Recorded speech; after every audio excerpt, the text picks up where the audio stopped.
Yo, this is something I thought about too. I've seen this from the teams I've been on, and also like from streams and stuff, and people like putting their input on like a demo or whatever. People just talking about like how you should approach like a T side round or whatever. Like you get the man advantage, and I always hear this all the time, and they always be like, trade out, just trade out, dude. Let's just group up and trade out. And the thing is that it's not a bad idea, but sometimes trading out is not the best idea. And I wanted to equate this to chess. Okay.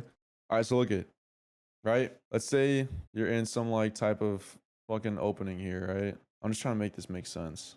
Yeah, let's say you're in like some weird situation in chess, right? Let's say like you can like just trade everything off. Like you can trade all your pieces off, right?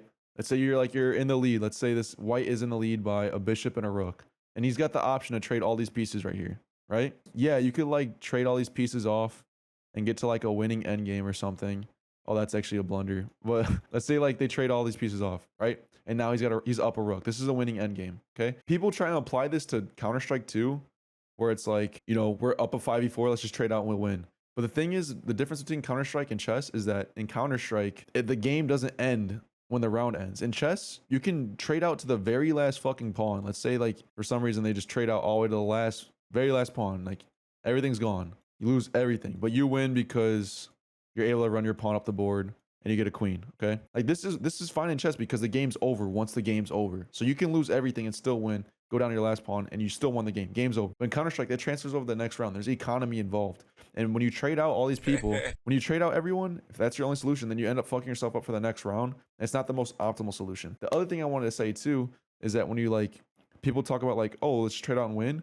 In chess, you can always trade out and win too, reduce to a winning endgame. But the thing is that why would you trade out and reduce to a winning endgame if you have a mate in 3?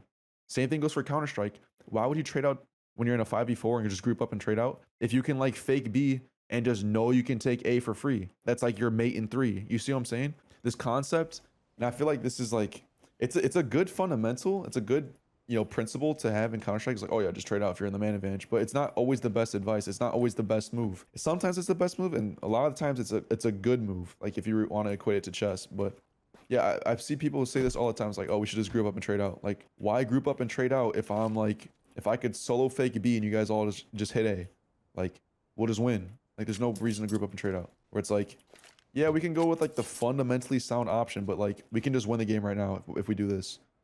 And it seems riskier, but it's not. Does that make sense?